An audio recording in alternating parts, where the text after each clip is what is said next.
வணக்கம். அடுத்த பாடம் தொழில் முனைவோர். அதை பத்தி தான் நம்ம பார்க்க போறோம்.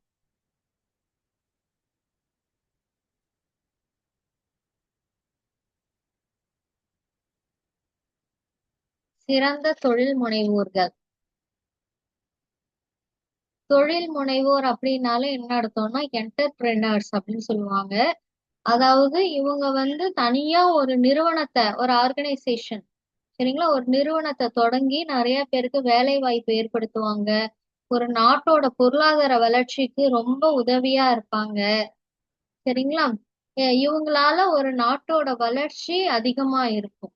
இந்த மாதிரி இருக்கிறவங்களதான் என்னன்னு சொல்லுவாங்கன்னா தொழில் முனைவோர். சரிங்களா. இப்ப இந்த இந்த மாதிரி மாற்றத்தை ஏற்படுத்தக்கூடியவங்க தொழில் முனைவோர். அது இல்லாம இன்னும் நிறைய பேர் சொல்றாங்க என்னன்னா சிந்தனையாளர்கள்.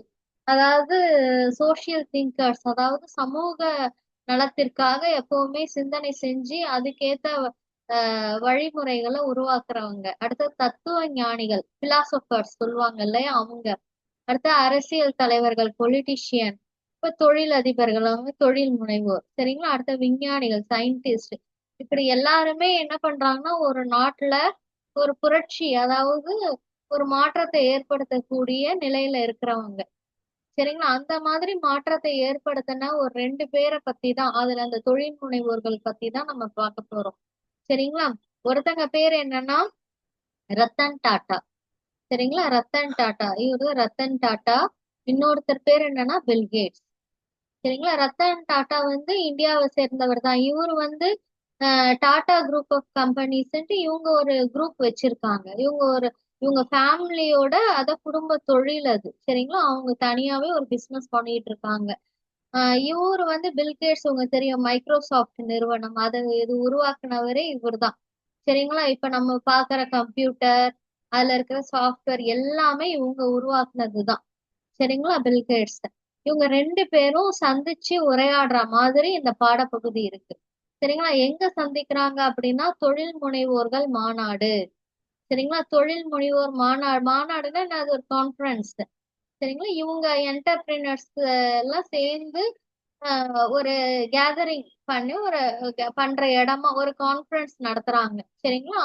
அவங்க அவங்க என்ன மாதிரி பிரசன்ட்ல என்ன மாதிரி விஷயங்கள் பண்ணிட்டு இருக்காங்க, ஃபியூச்சர் பிளான்ஸ் என்ன, அதெல்லாம் வச்சு ஒரு கான்ஃபரன்ஸ், ஒரு மாநாடு மாதிரி, ஒரு கெட் டுகெதர், ஒரு கேதரிங் மாதிரி பண்றாங்க. அதுல இவங்க ரெண்டு பேரும் மீட் பண்றாங்க அந்த மாநாடுல. அப்ப ரெண்டு பேரும் பேசிக்கிறாங்க. அதுதான் இந்த பாடப்பகுதியா நமக்கு வச்சிருக்காங்க. இது உண்மையிலே நடந்தது கிடையாது. இது ஒரு இமேஜினேஷன், கற்பனை தான். சரிங்களா. அப்ப அவங்க மீட் பண்ணும் பொழுது ரெண்டு பேரும் வணக்கம் சொல்லிக்கிறாங்க. அதுக்கப்புறம் பில்கேட்ஸ் இந்த மாதிரி மாநாடு நடத்துறது நம்மளுடைய அஹ், அதாவது இப்ப இருக்கிற யங் ஜெனரேஷனுக்கு ரொம்ப ஒரு இன்ஸ்பிரேஷனா இருக்கும். அதாவது இளைய தலைமுறையினருக்கு ஒரு ஊக்கம் அளிக்கும் வகையில இருக்கும் அப்படின்னு சொல்றாங்க. அதுக்கு ரத்தன் டாட்டா ஆமா சரியா சொன்னீங்க. சரிங்களா. இது மூலமா, இந்த மாநாடு மூலமா நிறைய பேர் திறமைகளை நம்ம தெரிஞ்சுக்கலாம். அவங்க கிட்ட இருக்கிற எபிலிட்டிஸ், ஃபியூச்சர் பிளான்ஸ் அதெல்லாம் தெரிஞ்சுக்கலாம். எதிர்கால திட்டங்கள் அப்படின்னு சொல்றாங்க. அப்ப பில்கேட்ஸ் சொல்றாங்க, நீங்க இந்தியால இந்த உங்க டாடா நிறுவனத்தை உருவாக்குனீங்க. இப்ப வெளிநாடுகளுக்கெல்லாம் அதை நீங்க விரிவுபடுத்திருக்கீங்க. நீங்க அது மூலமா நீங்க வெற்றி அடைஞ்சிருக்கீங்க. இதுவே மத்தவங்களுக்கு ஒரு இன்ஸ்பிரேஷன். சரிங்களா. அதாவது இந்த யங்கர் ஜெனரேஷன் இருக்காங்களே, இளைய தலைமுறை, அவங்களுக்கு நீங்க நீங்க ஒரு ரோல் மாடல். உங்களோட செயல்கள் அவங்களுக்கு ஊக்கம் அளிக்கிறதா இருக்கும். அதனால உங்களை வச்சு அவங்களும் பல்வேறு தொழில்களை தொடங்குவாங்க அப்படின்றாங்க. உடனே ரத்தன் டாட்டா சொல்றாரு, ஆஹ் நீங்களும் தான் என்ன பண்றீங்கன்னா இந்த ஏழை எளிய மக்கள் பயன்பெற வரையில நீங்க அவங்களுக்கான பிசினஸ், அதாவது வணிகம், வணிகத்தெல்லாம் நிறைய உருவாக்கியிருக்கீங்க. சரிங்களா. அது மட்டும் இல்லாம மைக்ரோசாஃப்ட் நிறுவனத்தையும் நீங்க உருவாக்கி இந்த உலகத்துல இந்த இந்த கம்ப்யூட்டரைஸ் ஆக்கிட்டீங்க, அதான் கணினி மயமாக்கிட்டீங்க. இப்ப இந்த உலகத்துல கம்ப்யூட்டர் அப்படின்றது இல்லையே, அப்படின்றது இல்லாத இடமே இல்லை இல்லையா. அந்த அளவுக்கு நீங்க மாத்திட்டீங்க அப்படின்னு சொல்றாங்க. உடனே பில்கேட் சொல்றாரு, நீங்களும் உங்களோட நிறுவனம் மூலமா அந்த டாடா நிறுவனம் மூலமா நீங்க நிறைய பொருள்கள் வந்து உற்பத்தி செஞ்சு உங்க பொருள் இல்லாத வீடே இல்லைன்ற அளவுக்கு நிறைய பொருள்களை உருவாக்கி விற்பனை செஞ்சுட்டு இருக்கீங்க அப்படின்றாங்க. உடனே ரத்தன் டாடா சொல்றாங்க, ஓ, நீ அதாவது வந்து நீ பில்கேட்ஸ் வந்து என்ன என்ன பண்ணிருக்காங்க அப்படின்னா, ரத்தன் டாடா என்ன சொல்றாங்கன்னா, பில்கேட்ஸ் வந்து அவங்களோட 13வது வயசுலேயே இந்த ப்ரோக்ராம் எழுதுறதுன்னு சொல்லுவாங்கல்ல, கம்ப்யூட்டர் அதாவது சாஃப்ட்வேர் இதுல லைன்ல ப்ரோக்ராம் எழுதுறதுன்னுவாங்க. அந்த ப்ரோக்ராம்க்கு தமிழ்ல என்ன சொல்றாங்கன்னா நிரல்கள். அதை வந்து பில்கேட்ஸ் வந்து அவரோட 13வது வயசுலேயே எழுத ஆரம்பிச்சுட்டாராம். உடனே அதுக்கு பில்கேட்ஸ் இன்னும் அதை இன்னும் எக்ஸ்பிளைன் பண்றாரு. எனக்கு வந்து இந்த மாதிரி இந்த கம்ப்யூட்டர் இந்த ப்ரோக்ராம் எழுதுறதுல கணினி நிரலாக்கம் அதுல வந்து ரொம்ப ஆர்வம் ரொம்ப இன்ட்ரெஸ்ட் எனக்கு அதிகம். நான் வந்து என்னோட நண்பர்களோட சேர்ந்து பல்வேறு ப்ரோக்ராம் அதாவது நிரல்கள்லாம் எழுதுறதுக்கு நிறைய முயற்சி செஞ்சுட்டு இருந்தேன். அது வந்து சக்சஸ்ஃபுல்லாவும் பண்ணியிருக்கேன் அப்படின்றார். இன்னும் ரத்தன் டாடா சொல்றாரு, ஆமா உங்களோட முயற்சியோட விளைவுதான் இப்ப இந்த பிசின்னா என்னது பர்சனல் கம்ப்யூட்டர், அதாவது ஒவ்வொரு தனிநபர் கணினி. இப்போ ஒவ்வொருத்தருக்கும் தனித்தனியா கம்ப்யூட்டர் இருக்கு இல்லையா, அப்ப வந்து அந்த மாதிரி ப்ரோக்ராம் எழுதியிருக்காங்க, எழுதி உருவாக்கியிருக்காங்க. அதுதான் ரத்தன் டாடா சொல்லி பில்கேட்ஸ பாராட்டுறாரு. சரிங்களா? உடனே பில்கேட்ஸ் சொல்றாரு, அஹ் நீ உங்களுடைய குடும்பம் பத்தி சொல்லுங்களேன். அது அது வந்து உங்க குடும்பம் வந்து ரொம்ப கண்டிப்பான குடும்பம்ல, அதாவது இந்த ஒழுக்க நெறியில ரொம்ப அந்த வழியில இருக்கிறவங்க. அப்படிதானே அப்படின்னு கேக்குறாரு. உடனே ரத்தன் டாடா சொல்றாரு, ஆமாம். எங்க அப்பாவோட விருப்பம் என்னன்னா நான் வந்து மெக்கானிக்கல் இன்ஜினியரிங் அதாவது இயந்திரவியல் பொறியியலாளர் பட்டம் வாங்கணும்ட்டு எனக்கு அமெரிக்கா அனுப்புனாங்க. ஆனா நான் வந்து என்ன படிச்சேன்னா அதாவது கட்டடக்கலை. சரிங்களா? அந்த சிவில் பிஆர்க் அதெல்லாம் சொல்லுவாங்க இல்லையா, அந்த மாதிரி அவர் ஏதோ படிச்சிருக்காரு. சரிங்களா? சிவில் தான் படிச்சிருக்காருன்னு நினைக்கிறேன். அந்த சிவில் இன்ஜினியரிங்னு சொல்லுவாங்க இல்லையா, அது வந்து படிச்சேன். ஆனா அதையும் நான் வந்து அததான் அவர் படிச்சிருக்காரு. ஆனா இது பில்கேட்ஸ் வந்து என்னன்னா, அவர் வந்து சாதாரண ஒரு என்ன சொல்றது, இளங்கலை பட்டம்னு சொல்லுவாங்க இல்லையா, பேச்சுலர் டிகிரி கூட அவர் முடிக்கலையாம். ரத்தன் டாடா வந்து சிவில் இன்ஜினியரிங் படிச்சிருக்காரு. சரிங்களா? Civil engineering. ஆனா வந்து பில்கேட்ஸ் வந்து அது கூட வந்து அவர் முடிக்கல. பில்கேட்ஸ் வந்து அந்த பேச்சுலர் டிகிரி அது கூட அவர் கம்ப்ளீட் பண்ணலையாம். அவரு கம்ப்ளீட் பண்ணல. அப்புறம் வந்து அவர் வந்து பில்கேட்ஸ் என்ன சொல்றாருன்னா ரத்தன் டாட்டாவை பத்தி, நீங்க வந்து உங்க குடும்ப தொழில் செய்யறதுல உங்களுக்கு விருப்பம் இல்ல, அப்புறம் எப்படி நீங்க வந்து உங்க குடும்ப தொழிலுக்கு வந்தீங்கன்னு கேக்குறாரு. அதுக்கு ரத்தன் டாட்டா சொல்றாரு, நான் எனக்கு விருப்பம் இல்லதான். ஆனா வந்து நான் படிச்சு முடிச்ச காலத்திலேயே என்ன ஆயிடுச்சுன்னா, அந்த டாடா குரூப் ஆஃப் கம்பெனிஸ் இருக்கு இல்லையா, அதுல வந்து ஒரு இழப்பு ஏற்பட்டுடுச்சு. சரிங்களா? அதை சரி செய்யறதுக்காக என்ன பண்ணாரு, இவர் வந்து ரொம்ப உழைச்சி தன்னோட குடும்ப தொழிலை எப்படியாவது முன்னேற்றி கொண்டு வரணும், அந்த இழப்புல இருந்து லாப பாதையில கொண்டு வரணும், வளர்ச்சி பாதையிலன்னு அவர் பாடுபட்டு வந்தேன். அதுக்காக உள்ள வந்ததுதான். அதுக்கப்புறம் நான் என் குடும்ப தொழிலையே வந்து தொடர ஆரம்பிச்சிட்டேன் அப்படின்னு சொல்றாரு. உடனே வந்து பில்கேட் சொல்றாரு, ஆமா நீங்க வந்து உங்க நிறுவனத்துல வேலை பார்க்குற தொழிலாளர்களுக்கும் நீங்க ஊதியத்தெல்லாம் உயர்த்தி தந்தீங்க, அதெல்லாம் கேள்விப்பட்டேன் அப்படின்றாரு. ரத்தன் டாட்டா சொல்றாரு, நீங்களும் வந்து சில நூல்கள்லாம் எழுதியிருக்கீங்க, அதெல்லாம் வந்து ரொம்ப பெருமைக்குரிய விஷயம்னு சொல்லிட்டு அது என்னென்ன நூல்கள் அப்படின்னு சொல்றாரு பாருங்க. அதாவது அஹெட் த ரோட் அஹெட் அது வந்து 1995ல எழுதியிருக்காரு அந்த நூலு. யாரோட சேர்ந்து அதை எழுதியிருக்காரு அப்படின்னா நாதன் முர்வால்ட், அப்புறம் பீட்டர் ரினீர்சன் ரினீர்சன் சரிங்களா, அவங்களோட சேர்ந்து அந்த நூலை எழுதியிருக்காரு. இது எதை பத்தினா அந்த கணினி கம்ப்யூட்டர் பத்தி தான். சரிங்களா? அதை பத்தி நிறைய விஷயங்கள் அதுல வந்து சொல்லியிருக்காரு. அதை வந்து ரத்தன் டாட்டா எடுத்துக்காட்டி அவரை வந்து பாராட்டுறாரு. பில்கேட் சொல்றாரு, நீங்களும் தான் நூல் எழுதியிருக்கீங்க, புத்தகம் எழுதியிருக்கீங்க அப்படின்னு சொல்லிட்டு ரத்தன் டாட்டா எழுதின ஒரு புத்தகத்தை பத்தி சொல்றாரு. என்ன இதுனா ஃப்ரம் ஸ்டீல் டு செல்லுலார் அப்படின்ற நூல் 2005ல எழுதியிருக்காங்க. சரிங்களா? அந்த நூல்ல என்ன பார்த்தீங்கன்னா, அந்த Tata group of companies Tata குழுமம் இருக்கு இல்லையா, அவங்க எப்படி வந்து வளர்ச்சி அடைஞ்சாங்க, அப்படின்னு சொல்லிட்டு அது விரிவா அதுல சொல்லியிருக்காங்களாம். பில்கேட்ஸ் வந்து மறுபடியும் வந்து சொல்றாரு, அந்த நூல்ல ஒரு விஷயம் சொல்லியிருக்கீங்க அது வந்து எனக்கு ரொம்ப பிடிச்ச வரிகள் அப்படின்னு சொல்றாரு. ரத்தன் டாட்டா வந்து அந்த புத்தகத்துல சில வரிகள் எழுதியிருக்காராம். அந்த வரிகள் வந்து ரொம்ப அதாவது மத்தவங்களுக்கு ஊக்கமளிக்கிற வகையில அந்த வரிகள் இருக்குன்னு சொல்லிட்டு பில்கேட்ஸ் வந்து ரத்தன் டாட்டாவை பாராட்டுறாரு. அது என்ன வரிகள் அப்படின்னா, உங்கள் மீது யாரேனும் கற்கள் வீசினால் அதை கொண்டு கட்டடம் எழுப்புங்கள் அப்படின்னு ரத்தன் டாட்டா வந்து அந்த புக்ல எழுதியிருக்காராம், அந்த புத்தகத்துல. சரிங்களா, அதை பில்கேட்ஸ் எடுத்து சொல்லி பா பாராட்டுறாரு. சரிங்களா, இதோட அர்த்தம் என்னன்னா, இப்ப வந்து உங்களை யாராவது வந்து ரொம்ப கிரிட்டிசைஸ் பண்றாங்க. நீங்க நீங்க வந்து ஒரு ஒரு ஒரு வேலையில இருக்கீங்க. சரிங்களா, அந்த அந்த வேலையை முடிக்கணும்னு ஒரு இன்டென்ஷன்ல இருக்கீங்க.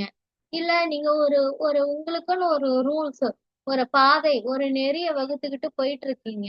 அப்ப என்ன பண்ணுவாங்கன்னா எல்லாருமே என்ன பண்ணுவாங்கன்னா, உங்களை பார்த்து என்ன பண்ணுவாங்கன்னாக்கா, நீங்க அவங்கல இருந்து மாறுபட்டு இருக்கீங்க இல்லையா? அப்ப என்ன சொல்லுவாங்க அப்படின்னா, உங்களை வந்து கிரிட்டிசைஸ் பண்ணுவாங்க, உங்களை இகழ்ச்சியா பேசுவாங்க. உங்களுடைய செயல்பாடுகள் உன்னாலலாம் இதெல்லாம் முடியாது அப்படின்ற மாதிரி. அது அடுத்தது வந்து உங்களோட செயல்பாடுகள் வந்து அவங்களுக்கு வந்து ஒரு மாதிரி ஏளனமா தெரியும்.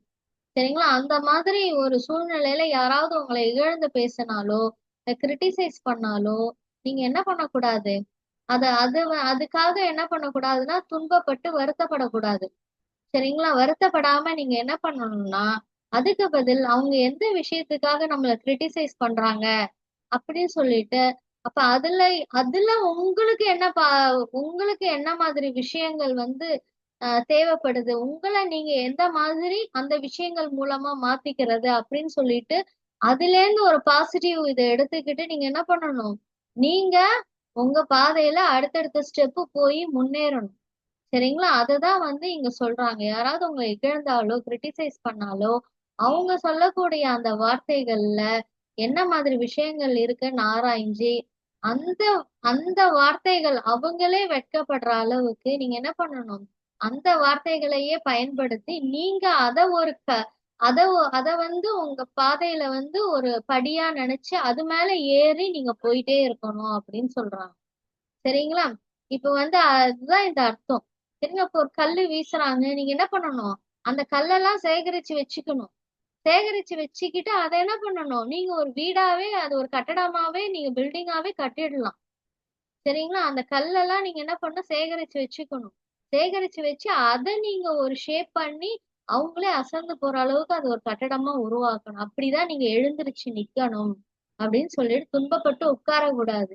நீங்க அந்த கட்டடம் மாதிரி அவங்க வீசிய வார்த்தைகளை வச்சே நீங்க அது மேலேயே ஏறி மிதிச்சு ஏறி அதையே பயன்படுத்தி நீங்க எழுந்திருச்சு நிக்கணும். சரிங்களா, இதுதான் வந்து அந்த புத்தகத்துல ரத்தன் டாட்டா எழுதியிருக்காரு. அதுதான் இந்த பில்கேட்ஸ் வந்து அத வந்து ப சொல்லி பாராட்டுறாரு. சரிங்களா, அப்ப ரத்தன் டாட்டா வந்து ஏன் இந்த விஷயத்த எழுதியிருக்காரு அப்படின்னா, இப்ப அவருக்கு எவ்வளவு வந்து அந்த கிரிட்டிசைஸ் அந்த இகழ்ச்சி அதெல்லாம் எவ்வளவு சந்திச்சிருப்பாரு அவரோட லைஃப்ல இல்லையா, அவரோட வாழ்க்கையில. அதே மாதிரி அவங்களோட டாடா நிறுவனம் வந்து அந்த இழப்புல போகும் பொழுது எவ்வளோ எல்லாரும் ஏளனம் பண்ணியிருப்பாங்க அவங்கள பார்த்து இல்லையா. ஆனா அதெல்லாம் அவங்க என்ன பண்ணிக்கிட்டாங்க, அதெல்லாம் படிக்கற்களா வச்சு அது மேல ஏறி அவங்க இப்ப இவ்வளோ உலகமே வியக்கும் அளவுக்கு ஒரு பெரிய என்டர்பிரினரா இருக்காங்க இல்லையா. அதனாலதான் அந்த வார்த்தைய மத்தவங்களுக்கு ஊக்கம் அளிக்கணும்ன்ற வகையில அந்த வார்த்தையை அவங்க சொல்லியிருக்காங்க. அவங்க அனுபவம் தான் இந்த வார்த்தைகள். சரிங்களா, அப்ப வந்து ரத்தன் டாடா சொல்றாரு, இந்த வார்த்தைகளை நான் ஏன் எழுதுனேன் அப்படின்னா, அதாவது இந்த அளவுக்கு நானும் வாழ்க்கையில அதெல்லாம் சந்திச்சிருக்கேன். இன்னொன்னு என்னன்னா, இப்ப ஒரு மனுஷன் வந்து வெற்றி பாதையிலே பயணம் செய்யக்கூடாது அப்படின்ற. நம்ம எல்லாரும் என்ன நினைப்போம், நம்ம எப்பவுமே வெற்றி அடையணும் சக்சஸ் ஆகணும் நம்ம லைஃப்ல தானே நினைப்போம். எப்பவுமே நமக்கு வந்து வெற்றி வெற்றின்றது எப்பவுமே தொடர்ந்து இருக்கக்கூடாதுன்றாரு அவரு. ஏன் அப்படின்னா, வெற்றின்றது ஒரு மோசமான ஆசிரியர் அப்படின்னு சொல்றாரு. மோசமான ஆசிரியர் அப்படின்றாரு. ஏன் அப்படின்னா, அதாவது வெற்றி என்ன பண்ணும்னா, நமக்கு என்ன மாதிரி பாடத்தை கத்து கொடுத்துரும் அப்படின்னா, நம்ம தான் பெரிய புத்திசாலி அப்படின்னு நம்மள ஒரு ஒரு மயக்க நிலைக்கு தள்ளிடுமா அந்த வெற்றியின் வெற்றி. இப்ப ஆசிரியர் என்ன பண்ணுவாங்க, ஒரு விஷயத்த அவங்க வந்து மத்தவங்களுக்கு புகட்டுவாங்க இல்லையா? இவர் என்ன சொல்றாருன்னா, வெற்றின்றது ஒரு நல்ல ஆசிரியர் கிடையாது. அது ஒரு மோசமான ஆசிரியர். அதுல அவங்க என்ன நமக்கு புகட்டிடுவாங்க, அந்த வெற்றின்ற ஆசிரியர் என்ன நமக்கு சொல்லிடும்னா, நீங்க தான் பெரிய புத்திசாலி. அதனாலதான் நீங்க தொடர்ந்து வெற்றி அடைஞ்சுகிட்டே இருக்கீங்க. உங்களுக்கு தோல்வின்றதே கிடையாது. அப்படின்னு ஒரு மயக்க நிலைக்கு நம்மள தள்ளிடும். அப்படி நம்மள தள்ளிடுச்சுன்னா, நமக்கு ஒரு தலகணம் வந்துரும், ஆணவம் வந்துரும். நம்ம வந்து அடுத்து நம்ம வந்து வெற்றியை நோக்கி போக மாட்டோம். நமக்கு எல்லாம் தெரியும்னு சொல்லிட்டு அந்த மயக்க நிலையிலேயே நிற்கும் பொழுது, நமக்கு என்ன ஆயிடும்? ஒரு தோல்வி வரும் பொழுது நம்மளால அதை ஏத்துக்கவே முடியாது. அதை தாங்கிக்கவே முடியாது அப்படின்னு சொல்றாரு. சரிங்களா? அதனால வந்து இத வந்து இத வந்து யார் சொல்லியிருக்காங்க அப்படின்னா, பில்கேட்ஸ் சொல்லியிருக்காரு. சரிங்களா? அந்த பில்கேட்ஸ் சொன்னத ரத்தன் டாட்டா வந்து, நீங்க சொன்ன இந்த விஷயம் என்ன ரொம்ப என்ன பண்ணுச்சு அப்படின்னா, இது இந்த இந்த வார்த்தைகள் வந்து எனக்கு ரொம்ப என்னோட வாழ்க்கையில ரொம்ப பயன்பட்டது அப்படின்னு சொல்றாரு. சரிங்களா? ரத்தன் டாட்டா வந்து சொன்ன வார்த்தைகள் என்னன்னா, உங்கள் மீது யாரேனும் கற்கள் வீசினால் அதை கொண்டு கட்டடம் எழுப்புங்கள். பில்கேட்ஸ் என்ன சொல்லியிருக்காரு, வெற்றி ஒரு மோசமான ஆசிரியர். அது புத்திசாலிகளையும் மயக்கி தோல்வியே நமக்கு இல்லை என்று நினைக்க வைத்து விடும்ன்றார். சரிங்களா? அதனால இவங்க 2 பேருமே அவங்களோட வாழ்க்கை அனுபவங்களை இந்த வார்த்தைகளா சொல்லியிருக்காங்க. அதனால நம்ம இதுல இருந்து நம்மளும் என்ன கத்துக்கணும்னா, நம்ம வாழ்க்கையில வெற்றி தோல்வி மாறி மாறி கண்டிப்பா வரணும். சரிங்களா? வெற்றி அடைஞ்சிட்டோம்னா நமக்கு தோல்வி வரும் பொழுது அதை நினைச்சு வருத்தப்படாம வெற்றிக்கான அடுத்த வேலைகளை நம்ம பார்க்க ஆரம்பிக்கணும். சரிங்களா? வெற்றி வரும் பொழுது அதுக்காக நம்ம மயங்கிடக்கூடாது. சரிங்களா? அப்ப நமக்கு என்ன ஆயிடும்னா, மயங்கிட்டோம்னா நம்ம வாழ்க்கையில நம்ம முன்னேறவே முடியாது. சரிங்களா? இதுதான் இதுல இருந்து நம்ம கத்துக்கிட்டோம். இவங்க 2 பேரும் பெரிய என்டர்பிரினர்ஸ். உங்களுக்கு இவ்வளவு பெரிய விஷயங்களை இன்னைக்கு நமக்கு கத்து கொடுத்திருக்காங்க. அதனால இப்ப வந்து நம்ம ஒரு பெரிய ஆளா வரணும் அப்படின்னா, தொழில் முனைவோர் மட்டும் இல்ல. நம்ம ஒரு அதாவது நம்ம வாழ்க்கையில நம்ம ஒரு வளர்ச்சியை நோக்கி நம்ம முன்னேறணும் அப்படின்னா என்னென்ன மாதிரியான விஷயங்கள் நம்ம கிட்ட இருக்கணும்னா, அதாவது அதாவது மனுஷனால செய்ய முடியாத செயல் ஒண்ணும் கிடையாது. சரிங்களா? அப்படின்னா என்ன அர்த்தம்னா, முயற்சி செஞ்சீங்கன்னா உங்களால நீங்க நினைச்ச அந்த இது உங்களால அடைய முடியும். சரிங்களா? அதனால முயற்சின்றது ரொம்ப முக்கியம். அதுதான் இங்க சொல்ல வராங்க. இன்னொன்னு ஆர்வம். சரிங்களா? ஏதாவது ஒரு வேலையை செய்ய ஆரம்பிச்சீங்கன்னா, அத வந்து தொடர்ந்து அதே ஆர்வத்தோட இருக்கணும். சரிங்களா? நடுவுல அந்த ஆர்வம், அந்த இன்ட்ரெஸ்ட் குறைஞ்சிடுச்சுன்னா, உங்களால அடுத்தது முயற்சி செய்யவே முடியாது. அடுத்தது தன்னம்பிக்கை, செல்ஃப் கான்பிடன்ஸ். நீங்க செய்யக்கூடிய வேலையில ஏதாவது ஒரு சின்ன தடங்கள் வந்தாலும், நீங்க அதுக்காக வந்து தயங்கி நிக்க கூடாது. அந்த தன்னம்பிக்கை உங்களுக்கு இருக்கணும். அடுத்து துணிவு, அதான் கரேஜ். சரிங்களா? ஒரு வேலையை செய்யறீங்க அப்படின்னா, அடுத்தடுத்து யோசிக்காம அடுத்தடுத்த முடிவுக்கு போயிட்டே இருக்கணும். அடுத்த நிலைப்பாடு. அதாவது நிலைப்பாடுனா என்னது? எப்பவுமே வந்து உங்களோட டெசிஷன்ல நிலையா இருக்கணும். உங்கள் முடிவுகள்ல நிலையா இருக்கணும். Stable mind. சரிங்களா? உங்க மைண்ட் வேவரிங் பண்ணக்கூடாது. இப்படி இப்படி பண்ணா இப்படி ஆடுமா, அப்படி ஆகுமா, அதெல்லாம் இருக்கவே கூடாது. சரிங்களா? எப்பவுமே இந்த விஷயங்கள்லாம் உங்ககிட்ட இருந்துச்சுன்னா, நீங்களும் ஒரு சிறந்த இவங்கள மாதிரி ஒரு பெரிய தொழில் முனைவோர், அதுக்கப்புறம் பெரிய உலகமே பாராட்டக்கூடிய சான்றோர். சரிங்களா? நீங்க உலகமே வியக்கக்கூடிய பெரிய பெரிய விஷயங்கள், ஒரு பெரிய விஞ்ஞானியோ இப்படி நிறைய நீங்க அந்த மாதிரி ஒரு பெரிய ஆளா இந்த உலகத்துல நீங்க வந்து உங்களோட தடத்தை பதிக்கலாம். சரிங்களா? என்னென்ன விஷயங்கள் இந்த பாடத்துல நம்ம கத்துக்கிட்டோம்? யார் இகழ்ந்தாலும் நம்ம வந்து அதுக்காக உட்காராம நம்ம அதையும் மீறி அதை படிக்கிறதுக்கலாகி நம்ம ஏஞ்சி நிக்கணும்.